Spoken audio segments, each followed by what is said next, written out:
morning, good evening, and welcome to a Gunners Town podcast. I'm Gavin. This evening, I'm joined by two monumental gentlemen in alphabetical order. Is Mr. Dave Seager. How are you, sir? I'm very well as I ever am. How are you? I'm good, thank you very much. In this scorching heat that we're actually having at the moment, I know you're probably suffering as much as me. No, you're far more fair-skinned than I am. Right, and we're going to go over the second gentleman joining me this evening. I would ask him about how the heat is going, but last time I did that, he said it's fine. Well, I've got a pool in my back garden. But anyway, good evening, Mike. How you doing? Yeah, doing well, thanks, Gav. We've got air conditioning in the States, so probably doing better than the English over there, right? Oh, well, so last time I was with you, you're saying about jumping in the pool when we won the FA Cup. Yeah. You're saying you've got aircon. I mean, next year you're going to the beer runs out your taps instead of water. Oh man, you should live over here. You get yourself a swimming pool for about a tenner. Oh Jesus! Right. I'm going off you, Mike. You used to be one of my favourites as well. Right, we're going to start tonight, gentlemen. There was I don't read or subscribe to various publications that hide behind paywalls and make you pay to read their comments and etc. etc. But I'm understanding that there was a big article today with regards to Ozil saying his bits and pieces with regards to everything. Now, I don't really want to go into the contract side of things. What I want to ask you, Mike, first of all, really, Ozil stating he wants to stay and see his contract out. Is Arteta actually going to even play him? Yeah, don't think so. No. I mean, he didn't play 1 minute, wasn't in one squad, I don't think, after the restart, and that's a pretty definite sign. I do not think that will happen, and I understand the Ozil situation. I understand why he wants to stick around. It's not his fault. He didn't decide to give himself that contract, so I get that. But he is starting to really bother me. This nonsense of poking the bear. The club might have made a mistake, but he is constantly prodding the club and saying things just to annoy and frustrate the fan base. And I don't think that's helpful to him or to anybody, and I wish he'd stop doing it. The other piece that annoys me, I suppose, is he keeps using the word love. And I know people just throw words around, but, I love my club. I know what love is. I've got a family and children, and I've been supporting Arsenal for over 40 years, so I feel like I know what that is. And if he really loved Arsenal, he would not be acting this way, because if you love something, you do the right thing. And, he knows that the club is in financial difficulty. So if he loved Arsenal, like he said that he loves Arsenal, then he would leave because he knows he's not going to play. And it's not one of those situations where he can just get back out there and prove it to the coach. I think it's pretty definite for him now. And I think he knows his time's done. But this so-called love is nonsense. And I wish he'd stop saying it, because it's just frustrating people who are getting very, very bored of the situation. So I'll pass on to Dave now. It's funny because whilst I don't disagree with everything you're saying, I do disagree on one fundamental point. I think what's happening here, regardless of what you think of Ozil and his contract, I think it's nothing to do with Arteta. I think the club have obviously laid down a marker and told Arteta that they don't want him to play because they want to try and force him out. They want Ozil to make a decision, or at least push him into a corner such that he'll feel he has to make that decision. That's not going to happen. Ozil's made that very clear. He's made it clear before, and he's made it clear again today, using Ornstein as his mouthpiece. If the club fail in their objective to get rid of him, and come the start of the season, he's still here, I think they'll say to Arteta, it's up to you now. And I think with Arteta, he likes Ozil. He played him every game after he took over until lockdown. And I think he'll play him again. I don't think he'll start him very often, but I think he'll make use of him. If he's here, there is absolutely no sense, with the lack of creativity in our squad, not to use him. Not as a starter, but I think personally, if they don't force him out, I think he'll have a role to play next season. So I fundamentally disagree with Mike on that point. So do you think, like I say, I'll pass this back to you, Dave. I mean, I believe the transfer window is going to close sometime in October. Yes. So, would you envisage that Arteta's not going to play until the transfer window's closed? Yeah, no, I think that'd be well. I mean, guess there's going to be like, conversations. You know, what we've seen is a public conversation, and Ozil and his people are very clever at that. And that's, as Mike correctly says, that is divisive. It does wind the fans up. Equally, there are 50% of the fan base who still love him and want him to play. So I don't think it's quite as black and white as that. But I think if they can't lose him by the end of the transfer window, there is absolutely no sense in having a 350,000, whatever it is, £300,000 a week asset who is still better than a lot of our first team squad not being used at all. You know, I can't see the logic. You know, like let's take the Aston Villa game, you know, which was a disaster. We couldn't break them down. They were defending well. They were defending in a disciplined fashion. You know, if we're 20 minutes to go, there was no one on the Arsenal bench that was going to change that game. Now, I don't see the logic of having a Mesut Ozil in your squad and not using him in that situation. He was on the bench twice after lockdown. He didn't get a minute's football. But I think if he's here, he should be on the bench every game. That's my view. I don't like what he does. I don't think he's the style of footballer that Ozil. I mean, so that Arteta initially wants to play full time. If he does want to play 4-3-3, Ozil doesn't fit. But equally, Arteta's demonstrated he's very fluid with formations and he'll change during the game. And if it needs someone who can unlock a defence with a killer pass, why not use him off the bench? You know, that's my view. Yeah, no, fair one. Mike, just to sort of go on from this, I saw a comment earlier, I can't remember who wrote it, that this is probably the subject that's divided the Arsenal fan base as much as Wenger did in Wenger's last sort of 10 years of decline. Sorry. Is that, Had to get that one in, Gav. yeah, I had to stick that one in, yeah. As, like I say, as somebody that sort of like is seeing this from afar, so to speak. I mean, I know at the moment, obviously, yeah, we're all on the same social media, etc. But Yeah. from the state side, what's the sort of impression of us all, sort of your end? Because the majority of my mates, and I presume Dave mates, can't wait to see the back of us all. Is it the same like that in America, or is it sort of a bit split? It depends who you talk to. Two different categories there, Gav. You've got the people who watch the Premier League and, you know, like football and know a little bit, which is the majority of people over here. You know, they still don't know a whole lot about the sport, and they love him because, as you know, worldwide he's very much loved. But they don't really know the ins and outs of what's really going on, and if they knew, they probably would be frustrated. And then you've got people that really follow the game like we do, who are more on the side of this is just getting very old here, so we just need to move on.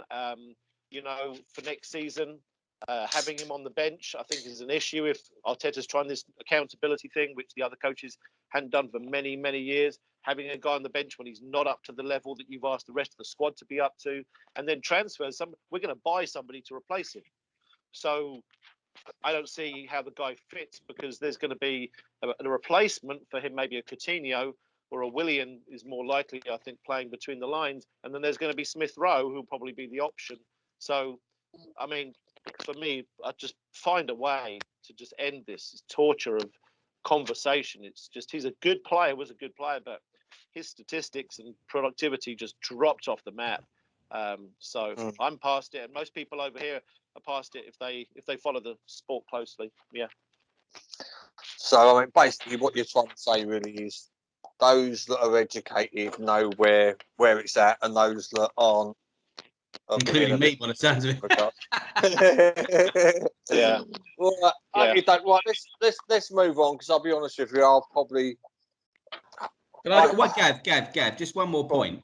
I mean, I started writing. This has got nothing to do with Ozil as a person. I started writing 3 years ago that we needed a different style of 10. You know, if we're going to play 4-2-3-1 in the modern game, you need a 10 that can not just pass well. You need a 10 that can dribble and can beat a man and break the lines, a la Santi's first season. I've been saying that for years. You know, whether it's Grealish, you know, when I first wrote a blog about 3 years ago, I was saying Isco was the player that we should be after. So I've always wanted a different style of 10. I'm not wanting Ozil in the team. I'm just being sort of logical that if he is still here, it's crazy not to use his talent. That's all I'm saying. It's not.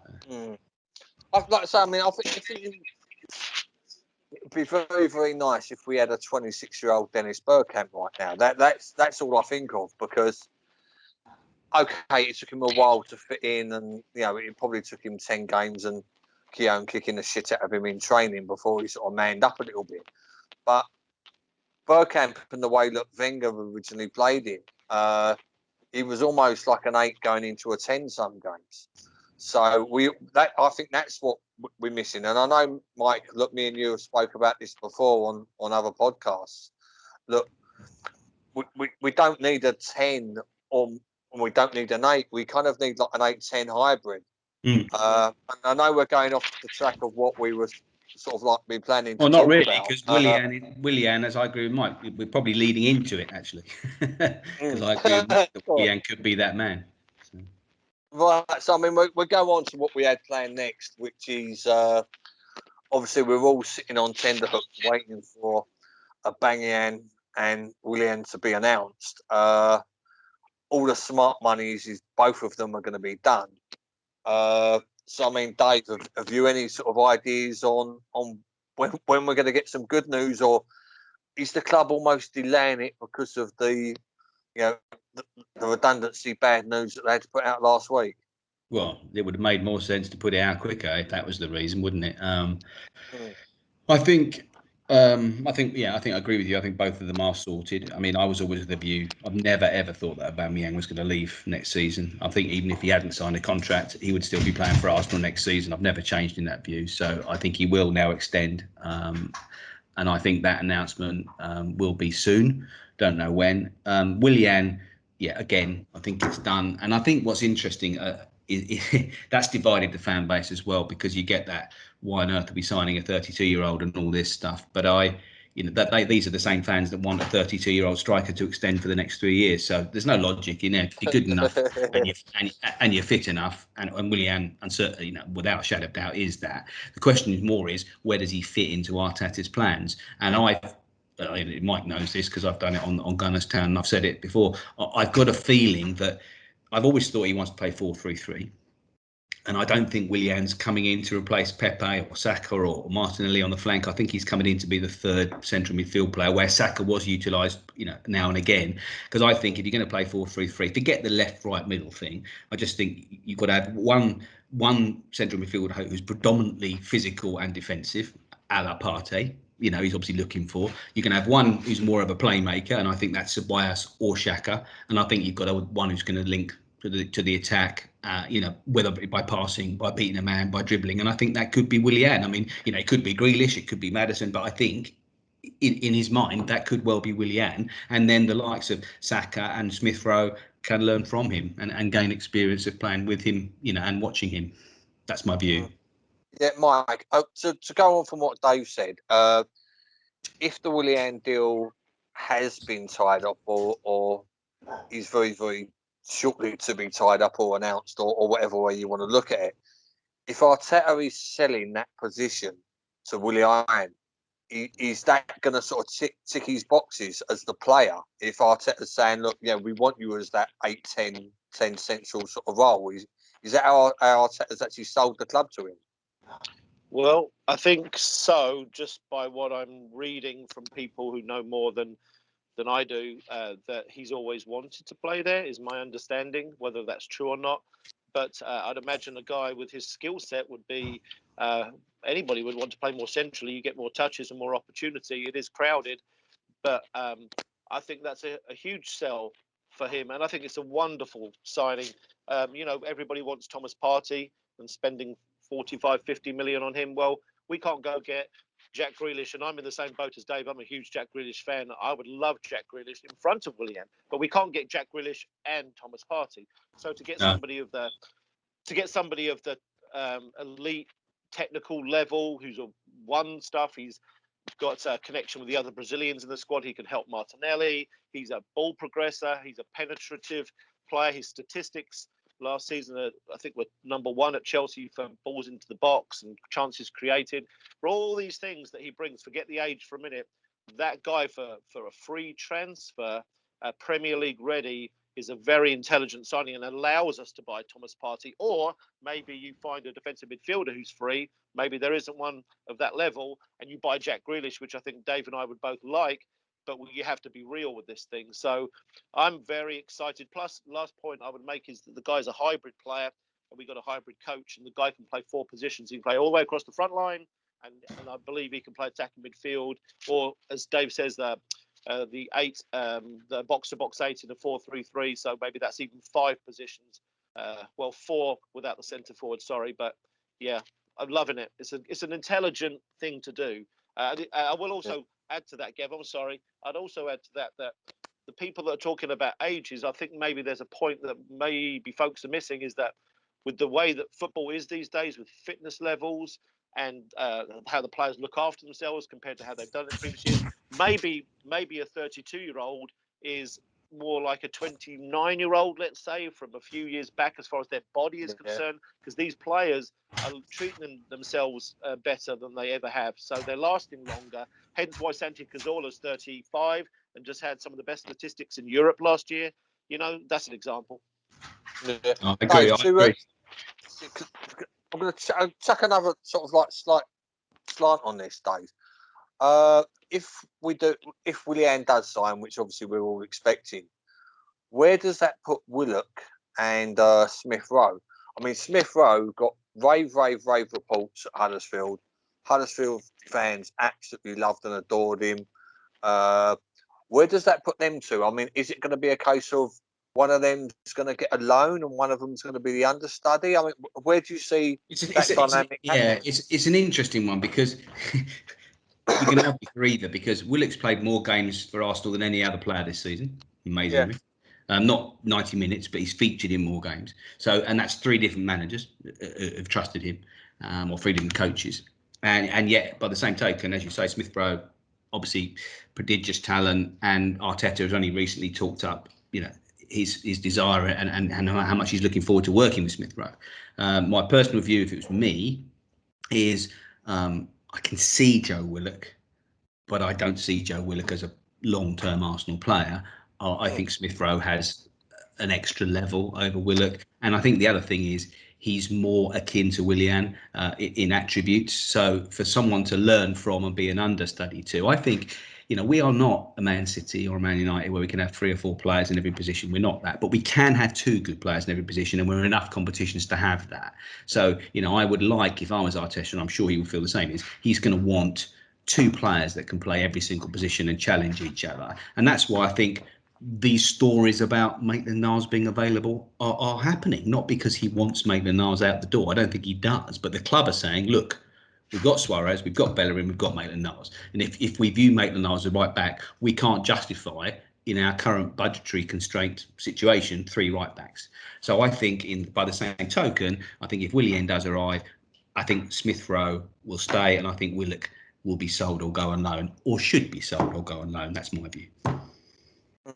I mean, like I say, the same really to you, Mike. I mean, like I say, you've probably seen about as much of Smith Rowe as I have, but the times that I've seen him before his previous injury, he looked possibly one of the brightest prospects out of all of them. I mean, obviously Saka's overtaken him with that. Is there any other of the youth players that you feel are likely to be, to either get the loan, even if it's a loan free sort of thing? Is there anybody else you think the club might be cashing in on this summer? I wonder about Reece Nelson, because there's been this constant talk of a winger. So I wonder if they're going to have patience with Reece Nelson. The guy's got such a huge ceiling, but he's a very submissive player. He doesn't show his personality on the field. So I wonder about him. I do agree with Dave. Arteta loves him though. Arteta loves him, Reece Nelson. He absolutely loves him. Yeah, I think so. But he trusted him in some big games, but other games, or other periods, Gav, he went missing for 3 or 4 games, wasn't in the squad, or didn't even see the field at all. So I feel like he needs to be fully trusted, because I think he seems to be a little soft mentally, if you ask my honest opinion on Reece Nelson, because I don't feel like, compared to Saka and Willock, who go out there and show their personality, hence their minutes. Reece Nelson doesn't. He's too submissive and gives the ball to somebody else when he could take on the man. And he's technically as gifted as somebody like Saka, maybe even more so, but doesn't show it. Willock, I think, is born to play 4-3-3 as a third man running midfielder, but we don't play that yet. So if we do play that, I think maybe that'll help him. And I think Smith Rowe is similar, but Smith Rowe I think is better in the final third. Willock and Smith Rowe both carry the ball well, but Willock, I don't know what Dave thinks, but Willock looks a little lost after he's carried it for 15 yards as to what to do with it, whereas Smith Rowe looks like he could create something or score. I think Willock's somebody you'd want as Ramsey in the box to finish off, but there's a disconnect with Joe Willock as to what to do next. Yeah. That's why I think Smith Rowe is the logical understudy to learn from Will.I.An ahead of Willock. Yeah, I'd agree. I'd agree. And I also I wrote recently, and I mean I know it upset our colleague was because he loves Reece Nelson, and I agree with you, Mike. He's got prodigious talent, but I just think we are a situation. Fans have to realise we're going to have to make some tough decisions. And I said in that, I'd use 3 examples. I said, you sell, just looking at transfer market, you sell Reece Nelson, Rob Holding, and Lucas Torreira. You buy Thomas Partey. It's that simple. It's £45 million worth of sales. And they're all people that no one necessarily wants to go. But if you say Rob Holding, maybe 4th or 5th choice centre back next season, Reece Nelson probably 3rd choice in his position, and Lucas Torreira, obviously, if Partey, he wants that physicality that Lucas Torreira is not giving him. So all 3 popular players, all 3 in and around the first team squad now. But are they going to be pushing for a first team berth next season? I would argue not, and I think that's the state of our club. We have to make some tough decisions, and some players that we don't want to see, particularly our homegrown, will go. Yeah, I mean, let me add something there. Well, Yeah, sorry, I was just going to add something just super quick there, Gav, on Joe Willock.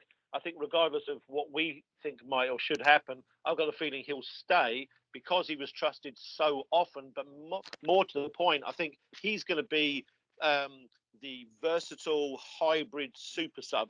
You know how he played on the right at the back end of the season when we needed some legs on the right just to run. He played as the pressing agent, as the 10. And so he's played a little bit of everywhere, but I think his versatility and running power and sort of his modern way of playing with this pressing and running, I think he's going to be very interesting from the bench. So I'd be totally cool with him being kept to help last 10, 15 minutes to run and press so we can keep up that intensity because he does have that. I think Arteta might actually do that if I was to guess. Yeah, like I say, I mean, I'm not qualified to criticise or to comment on either of what you two boys have said, and I pretty much agreed with most of what you said anyway. I mean, I think this summer is going to be a very, very odd transfer window all round. I think we might see a lot of players summer for a start. Yeah, exactly. Yeah. Well, I mean, we can almost call it the autumn transfer window, can't we? But like, I think there's going to be some odd ones, and I think that some of our younger players, if we can get their wages off the books and get like a million or £500,000 loan fee at the same time, I think there's going to be a lot of strange deals going on. I think there might be a little bit of to and fro between the same clubs, just literally swapping players as well. Which leads me on to the last thing that we wanted to bring up this evening was the keeper situation. Now, I mean, I've been saying to my mates for the last 3 or 4 months that literally everybody from Arsenal is up for sale at the moment, and one of the prime people and one of the players that we could probably get the most return from is going to be Leno. With Martinez obviously coming in and doing absolutely blinding. And I'll chuck this over to you first, Mike. Is there if the money's there for either Leno or Martinez, are we going to take the money so we can sort of like improve maybe Partey or whatever in the middle? I think we might be forced into it, like Dave said earlier, whether we want to or not. I think there's going to be at least one big name player that gets moved out because we need that to happen. It's unfortunate. I mean, I think every one of us would agree we'd love to keep both of them, but Martinez has already come poking and he said he's not interested in being second choice. And I would imagine Bernd Leno feels exactly the same way.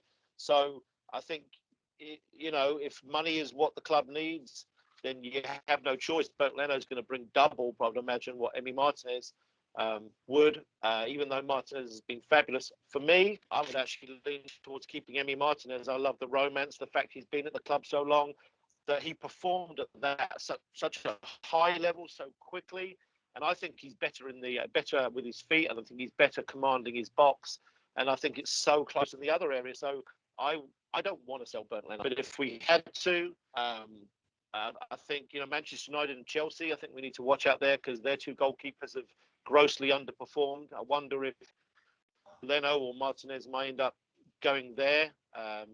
So interesting situation. I'll let Dave go on that one.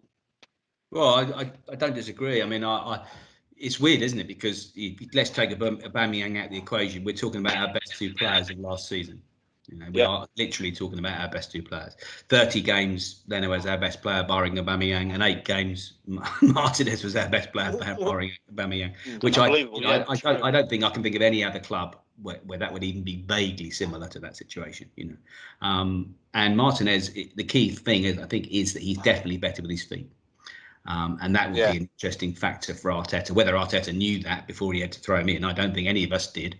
I'm sure that he sees him more in training. But Martinez has been a revelation because he's certainly, with the odd Europa League game or the odd FA Cup game, you could see he could make the good save here and there. But you never saw that presence that we saw from the first second he came on against Brighton. I mean, I don't know what happened. Incredible situation. But I haven't seen anything in the press linking anyone to either player yet. So it's going to be interesting. There are certainly players available with keepers. It's not like, we can pick up a 33, 34-year-old keeper as an understudy who will be very, very good. So it's not, it's not the most difficult cover situation to fill. It's not like, an outfield player to a degree. It's going to be, like I say, if there's going to be I don't personally think we're going to keep both of them, and I think the minute we get a decent sized offer for either of them, then it's going to be taken seriously, because they're both. I think they're both top class keepers, and Martinez, when he come in, Jesus, he showed the most gigantic pair of balls, to put it as basically as you like.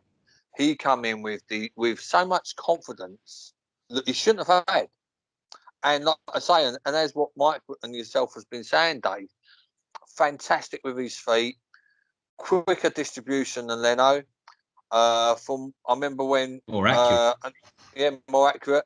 A conversation that me and Mike had a couple of weeks ago with regards to I can't say the word. He's not hoofing the ball up in the air. He's the trajectory of the ball. Trajectory. Yeah. I know, I do apologise, right? But he's lower, so the ball's going out faster and getting to the right places. So it's basically, you could flip a coin between the two of them. But like I say, again, back to you, Mike, it's a money decision, this. If either one of them goes, it's purely a money decision, isn't it? Yeah, it's a money decision, and that one I think will probably go late in the window, because the window goes beyond the start of the season, doesn't it? So I'm sure both of them are going to wait and see who's first choice, and then maybe give it a couple of games to see if that guy makes a mess of it and the other guy steps in. But I'd imagine that one of them, if they're going to go, will go at the back end of September, beginning of October. I have a question for you guys, because I don't know the answer. How much did Bernd Leno cost us? Because I don't remember. I think it's about 29 million off the top of my head. Yeah. Okay, because I would imagine if coronavirus wasn't around, you're looking at somebody who's probably a 50 million goalkeeper, based on his improvement, and he's one of the probably in the top 10 goalkeepers in world football right now. Bernd Leno, I would imagine, is close to it. So I'm wondering how much you would get for a player like that, because we would certainly get more than that 29. So you'd think you'd get at least 35, 40, and even in the current climate. What does Dave think? Yeah, no, I agree. And I'll tell you what, I'll test your knowledge here, Mike. It's a little quiz for you. If I told you that there's a goalkeeper on a free transfer, he's 35. He's played Champions League football pretty much every year for the last 9 years, and he played in the last World Cup final, and he's free. Who am I talking about? When you started, I was thinking Claudio Bravo, but he didn't play in the last World Cup final. So it's the Croatian goalkeeper then, isn't it? Daniel Subasic. 35, Yeah, just finished wow. his 9-year stint at Monaco. He's free. He's 35 years old, and he only stopped playing for Croatia after that World Cup final. Wow. As an understudy. Yeah. Oh, bloody hell. Yeah, the one that Right. I think, sorry, I was just going to say the one that I think that the only goalkeeper I've seen last linked to in the press, and Dave is right, Leno and Martinez haven't been linked out, but there has been one linked in, is the Brentford goalkeeper, and I know nothing about him, but apparently, I know Dave follows Brentford and Ollie Watkins and the situation over there, so maybe he knows about that. Well, it's because our goalkeeping coach came from Brentford, and he brought him down to Brentford before he left. So there's a link between our goalkeeping coach and the keeper you're talking about. Yeah. Yep. Is he Rodan? Right. Yeah. Yeah. Right, gents, we've just gone over the half an hour mark, and you know Chris gets the ump if we go too much over 30 minutes. So what I'm going to do, I'm going to wind it up with a couple of yes or no's about tonight's subjects. Right, so we'll start with Ozil. Is Ozil going to stay next season? Are we going to be landed with him for the whole of next season? Yes or no? I think that the club will find a way. Yes to or get rid of no? him 'cause they Yes or won't no? want- Yes or no answers, Mike. We're going to do yes or no answers. Sorry. Are we going to be landed with Ozil for the rest of next season? Sorry. No, he's gone. Dave? I think yes. Right. Unless we buy out his contract. That's the only way he's not going to be. Yeah. Right. Is Uber going to sign is Aubameyang going to sign a new contract, Dave? Yes, 100%. Mike? Yes, I think he's already done it. It hasn't been announced. Right. Same question for Will.I.An, Dave? Yeah, I think that's a done deal already, definitely. Mike? Yeah, same as Dave, yep. Well, okay, and the final question, some anonymous club which is being funded by oil money somewhere or another comes to us and says we're going to give you 40 million for either one of your keepers. Who you selling, Mike? Leno. Dave? Yeah, Leno, but not to another Premier League side. Right, gentlemen, it's been absolutely fabulous. I think it's been a brilliant chat tonight. This has been a Gunners Town podcast. Up the Arsenal. Good night. Good night.